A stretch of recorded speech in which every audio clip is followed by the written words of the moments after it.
好，来继续来看这位中国配偶，嘛是南投县的前议员苏雪燕，互内政部以违反国籍法解除议员的职务。伊今仔日向台北高等行政法院提起着行政诉讼的救济，要求内政部长刘世芳、陆委会主委屈水正要赔偿伊100万。陆委会回应讲，大陆地区的人民毋是中华民国的国民。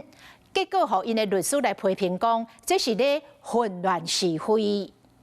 我们都是台湾人。看过毋是立顶的公民，中国配偶前南投县议员苏雪燕甲内政部陆委会对下。长官他们带头在做违法违宪的一个动作，那我想那就来霸凌陆配的一个参与公职的权益。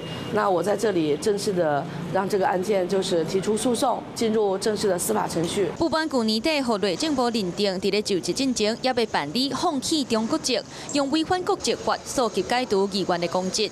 提起诉愿失败了后，苏雪燕伫咧律师的陪伴之下，正式提起行政诉讼，对陆委会主委、内政部长、行政院诉愿委员会主委相关的承办委员提出连带损害赔偿，求偿100万。如果你不是中华民国国民，我不会给你这个国家赔偿的待遇。那大陆地区人民就是不属于中华民国国民这一块。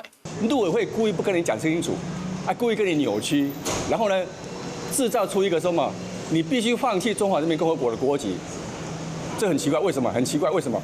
律师认为，大陆地区的人民原本就属于我国的人民身份，不是外国籍，根本就无适用国籍法，要求外国人放弃原国籍的规定。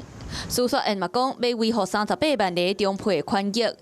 陆委会是强调，大陆地区的人民不是中华民国的国民，风波是愈演愈烈，短时间内是无法度结束。你好，我是宋彦明。想掌握最及时的新闻资讯吗？赶紧订阅、按赞、开启小铃铛，锁定华视新闻 YouTube 频道。